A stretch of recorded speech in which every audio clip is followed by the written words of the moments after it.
Hello hello good morning to everyone. Perfect English के इस YouTube channel के ऊपर आपका स्वागत है। नाउन सीरीज हमने शुरू कर रखी है पार्ट्स ऑफ स्पीच के तहत, और नाउन को लगभग हम लोगों ने कंप्लीट कर लिया है। थ्योरी सारी की सारी हम लोगों ने यूट्यूब पर डाल रखी है। अगर जिसने नहीं देखी है, आपसे यही गुजारिश, पहले जाके थ्योरी को देख के आएं, उसके बाद में प्रैक्टिस सेट लगाएं। आज हम नाउन का आखिरी टॉपिक जो है कैटेगराइजेशन के तहत, उसको देखने वाले हैं। और कल से आने वाले नेक्स्ट वीडियोज़ के अंदर 1 से 2-3 वीडियो के अंदर हम लोग क्या करेंगे, नाउन का सारा जो निचोड़ होता है प्रैक्टिस एग्जाम्पल्स के थ्रू हम उसको कोशिश करेंगे सोल्व करने की। ठीक है, तो आइए आज नाउन के छोटा सा एक टॉपिक, लेकिन बहुत इंपॉर्टेंट टॉपिक, जहाँ से क्वेश्चंस बनते हैं बहुत सारे। नाम है टॉपिक का केस। क्या नाम है?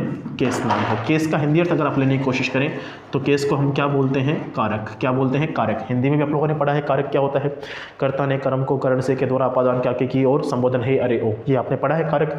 वही कारक जो है आपके इंग्लिश के अंदर क्या बन जाते हैं? केस बन जाते हैं, है ना। हम इन केस को कोशिश करेंगे सॉल्व करने की। देखिएगा, इंग्लिश लैंग्वेज के अंदर बेसिकली हमारे पास में 5 केस होते हैं। कितने केस होते हैं? 5 केस होते हैं। मैं 5 के पहले नाम लिख रहा हूँ, आप ध्यान से समझने की कोशिश कीजिएगा। सबसे पहला जो केस हमारे पास आता है उसको हम बोलते हैं कौन सा केस? Subjective case. कैसा केस बोलते हैं? सब्जेक्टिव केस बोलते हैं। नंबर सेकेंड हमारे पास जो केस आता है उसको हम क्या बोलते हैं? ऑब्जेक्टिव केस बोलते हैं। ओके, बस ध्यान से देखते हुए चलना है, कोई चीज़ नहीं समझ में आए दोबारा एक बार देख लीजिएगा। सब्जेक्टिव केस हो गया, ऑब्जेक्टिव केस हो गया। उसके बाद हम क्या बोलते हैं? हम बात करेंगे कौन से केस की, बताइए फटाफट से। सब्जेक्टिव केस हो गया, ऑब्जेक्टिव केस हो गया। उसके बाद में एक अपने पास में आता है डेटिव केस। ठीक है, कौन सा केस आता है? डेटिव केस, जिसको हम क्या बोल देते हैं? Indirect object. कौन सा ऑब्जेक्ट बोल देते हैं? इनडायरेक्ट ऑब्जेक्ट बोल देते हैं। ठीक है, ये क्या होता है मैं थोड़ी देर में आपको बता दूंगा। डेटिव ऑब्जेक्ट या डेटिव केस या इनडायरेक्ट ऑब्जेक्ट हमारे पास में आ जाता है। उसके बाद हमारे पास में आता है कौन सा केस? Possessive case. कौन सा केस आता है हमारे पास में? पजेसिव केस आता है। ठीक है, उसके बाद हमारे पास कौन सा केस आता है? Nominative case. कौन सा केस आता है जी? नॉमिनेटिव केस आता है। कौन सा केस आता है? नॉमिनेटिव केस हमारे पास में आ जाता है। ठीक है, ये 5 हमारे पास क्या होते हैं? केस की सीक्वेंस होती है। सबसे पहले subjective case, objective case, dative case, possessive case and nominative case. ठीक है, इतनी बात समझ में आती है। ये पांचों के पांचों हमारे को क्या करने हैं? इस पॉइंट के अंदर पढ़ने हैं। लेकिन याद रखिएगा, ये जो फोर्थ वाला है कौन सा, जो पजेसिव केस है, ये थोड़ा सा इंपॉर्टेंट लगता है, थोड़ा सा इंपॉर्टेंट है इन चारों के बजाय। चारों कंपैरिजन के अंदर है तो सारे ही इंपॉर्टेंट, लेकिन ये बहुत थोड़े इजी पड़ते हैं और ये थोड़ा सा इंपॉर्टेंट है समझना एग्जाम की दृष्टि से। यहाँ से कई बार सवाल बन जाते हैं, इसलिए इस पजेसिव केस का मैं अलग से एक वीडियो आपको 7 से 8-10 मिनट का अलग से बना के बता दूंगा कि इसके अंदर क्या होता है। इसलिए यहाँ से मैं एक बार क्या कर रहा हूँ, इसको इस सीक्वेंस से हटाने की कोशिश कर रहा हूँ और यहाँ से मैं इसको अगले वीडियो के अंदर समझाऊंगा। ठीक है, चलें आगे। अब देखिए, अब कुछ नहीं करना है।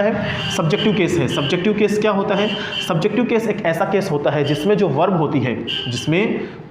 होती है, वो किसके लिए काम आती है? तो सब्जेक्ट के लिए काम आती है ना। वर्ड किसको रिप्रेजेंट करती है? सब्जेक्ट को रिप्रेजेंट करती है। सब्जेक्टिव केस एक ऐसा केस होता है जिसमें वर्ब किसको रिप्रेजेंट करती है? सब्जेक्ट को रिप्रेजेंट करती है। या वर्ब किसके तहत काम करती है या किसके अकॉर्डिंगली काम करती है, ऐसे ही बोल सकते हैं। तो सर, वर्ब काम करती है सब्जेक्ट के अकॉर्डिंगली। किसके अकॉर्डिंग काम करती है? वर्ब सब्जेक्ट के अकॉर्डिंग। अगर बात करूं मैं ऑब्जेक्टिव केस की, तो यहां पर याद रखिएगा, जो वर्ब काम करेगी वो किसके अकॉर्डिंग काम करेगी? तो नाम से ही काम स्पष्ट हो रहा है, ऑब्जेक्टिव मतलब ऑब्जेक्ट, है ना। तो ऑब्जेक्ट के बेसिस पे काम करेगी या ऑब्जेक्ट के लिए काम करेगी। आ गई बात समझ में? या ऑब्जेक्ट को डिनोट करते हुए काम करेगी। वर्ब जो है वो ऑब्जेक्ट को डिनोट करते हुए काम करेगी। मैं एग्जांपल समझाने की कोशिश करूंगा थोड़ी देर बाद में। डेटिव केस क्या होता है या इनडायरेक्ट ऑब्जेक्ट क्या होता है? देखना, ऑब्जेक्ट का ऑब्जेक्ट यहां पे क्या आता है? ऑब्जेक्ट का ऑब्जेक्ट, है ना। ध्यान से समझिएगा, लैंग्वेज को इजी रखने की कोशिश कर रहा हूं। ऑब्जेक्ट का ऑब्जेक्ट अगर हो, ऑब्जेक्ट का ऑब्जेक्ट अगर हमारे पास में हो, तो हम किसका यूज करते हैं? डेटिव केस का यूज करते हैं या इनडायरेक्ट ऑब्जेक्ट का यूज करते हैं। यहां पर हमारे पास क्या रहेगा? ऑब्जेक्ट नंबर 1 रहेगा एंड उसके बाद क्या रहेगा? ऑब्जेक्ट नंबर 2 रहेगा। ठीक है, अभी समझाऊंगा मैं एग्जांपल के थ्रू, तो सारी बात समझ में आएगी। नॉमिनेटिव क्या होता है? नॉमिनेटिव केस के अंदर जो वर्ब होती है वो किसको रिप्रेजेंट करती है? वो रिप्रेजेंट करती है सब्जेक्ट के सब्जेक्ट को। किसको रिप्रेजेंट करती है? सब्जेक्ट के सब्जेक्ट को क्या करती है? रिप्रेजेंट करती है। कौन? वर्ब। ठीक है, ये तो हमने क्या की, इनकी डेफिनेशंस देख ली। फटाफट से चेक करो एक बार, बहुत इजी समझना। सब्जेक्टिव केस में वर्ब किसको डिनोट करेगी? सब्जेक्ट को काम करेगी। ठीक है, ऑब्जेक्टिव केस में वर्ब किसको डिनोट करेगी? ऑब्जेक्ट को डिनोट करेगी।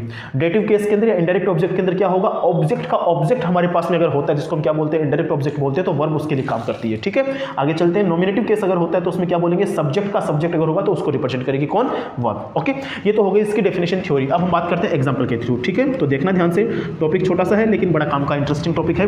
मैं एग्जांपल ले रहा हूं। मैंने बोला कि राहुल कॉल्ड कीर्ति, ठीक है, राहुल कॉल्ड कीर्ति। ओके, अब यहाँ पर चेक करो, ये राहुल सब्जेक्ट है, ये कॉल्ड वर्ब है, ये ऑब्जेक्ट है, ठीक है। अगर मैं एक बात करता हूँ कि सर यहाँ पर ये जो वर्ब है, अगर ये जो वर्ब है मेरे पास में कॉल्ड, ये किसको डिनोट कर रही है, तो देखना ध्यान से, who called Kirti, who called Kirti, तो यहाँ पर देखना, यहाँ पर आंसर किसका आ रहा है, सब्जेक्ट का आंसर आ रहा है कि सर राहुल कॉल्ड कीर्ति, है ना। तो अगर वर्ब किसको रिप्रेजेंट करे आपके, अगर वर्ब रिप्रेजेंट करती है किसको, सब्जेक्ट को, किसको रिप्रेजेंट करती है, सब्जेक्ट को रिप्रेजेंट करती है, तब तो वो कौन सा केस बन जाता है, सब्जेक्टिव केस बन जाता है। कौन सा केस बन जाता है बच्चों, सब्जेक्टिव केस बन जाता है, ठीक है। अगर वर्ब किसको रिप्रेजेंट कर रही है, सब्जेक्ट को रिप्रेजेंट कर रही है कि सर हु कॉल्ड कीर्ति, कीर्ति को कॉल किसने किया, तो राहुल कॉल्ड कीर्ति, है ना।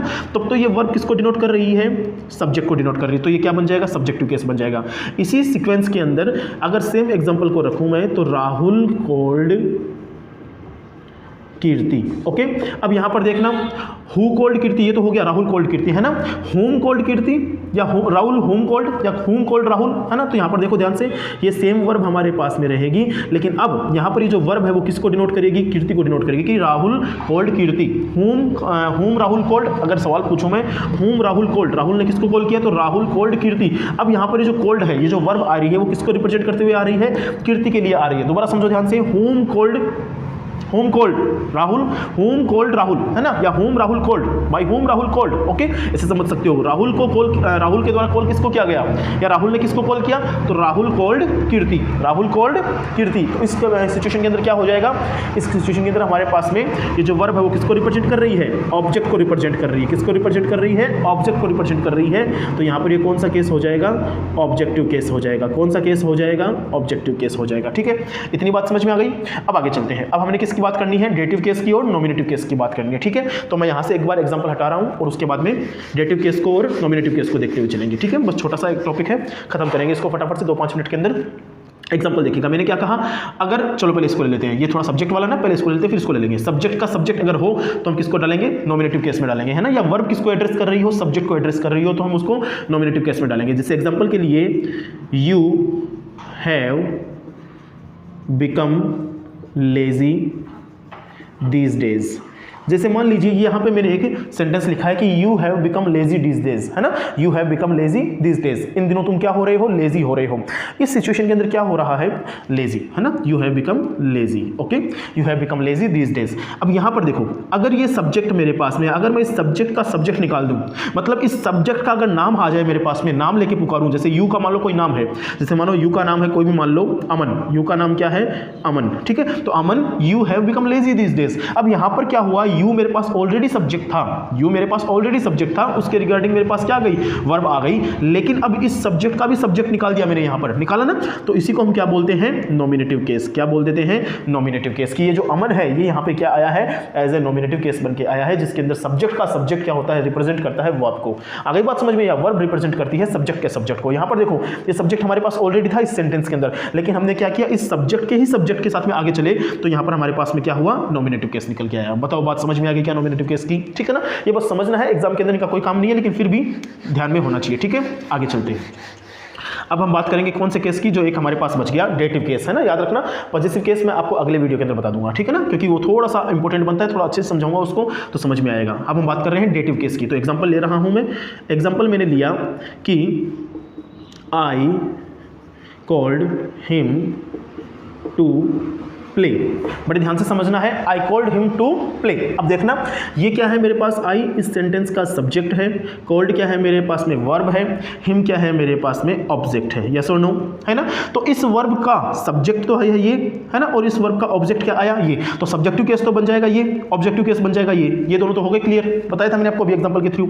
सर ये क्या है, तो ये जो है ना, ये इस ऑब्जेक्ट का ही ऑब्जेक्ट है। ये क्या है, इस ऑब्जेक्ट का ही फर्दर ऑब्जेक्ट है कि आई कॉल्ड हिम, मैंने उसको बुलाया क्या करने के लिए, टू प्ले, खेलने के लिए। तो ये इस ऑब्जेक्ट का जब ऑब्जेक्ट निकल के आया हमारे पास आगे, इसी को हमने बोल दिया ऑब्जेक्ट नंबर 2, इसको हमने बोल दिया ऑब्जेक्ट नंबर 1। अब इसके दो नाम हो गए, या तो आप इसको बोल सकते हो इनडायरेक्ट ऑब्जेक्ट, इसको, है ना, जो मैंने सर्कल कर रखा है, या तो आप इसको बोल सकते हो इनडायरेक्ट ऑब्जेक्ट, क्योंकि नंबर 2 पे आ गया है ना, ऑब्जेक्ट नंबर 2 है ये, ओके। या आप इसको क्या बोल सकते हो टेक्निकल लैंग्वेज के अंदर, डेटिव केस। क्या बोल सकते हो, डेटिव केस। यहां पर सब्जेक्ट ऑब्जेक्ट का क्या आ गया, ऑब्जेक्ट आगे निकल के आ गया। तो ये हमारे पास में क्या होते हैं, कारक होते हैं, केस होते हैं।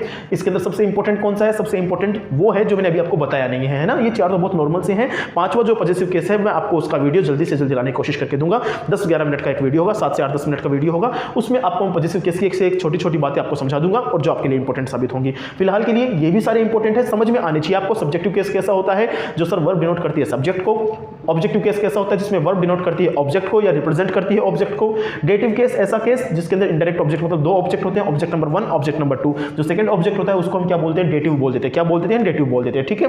अच्छा, नॉमिनेटिव केस कैसा होता है, नॉमिनेटिव केस मैंने आपको बताया जहां पर सब्जेक्ट का क्या निकल के आता है, सब्जेक्ट निकल के आता है, उसको हम क्या बोलते हैं, नॉमिनेटिव केस बोलते हैं। या फिर सब्जेक्ट को जो रिप्रेजेंट करता है उसको हम क्या बोलते हैं, नॉमिनेटिव केस बोल देते हैं, ठीक है। उम्मीद करता हूं आपको ये छोटा सा वीडियो समझ में आया होगा। आने वाली नेक्स्ट क्लासेस के अंदर हम लोग क्या करेंगे, पॉजिटिव केस को देखेंगे और उसके बाद में नाउन कंप्लीट टॉपिक के कुछ प्रैक्टिस सेट्स लगाएंगे। Till then enjoy yourself, thank you so much.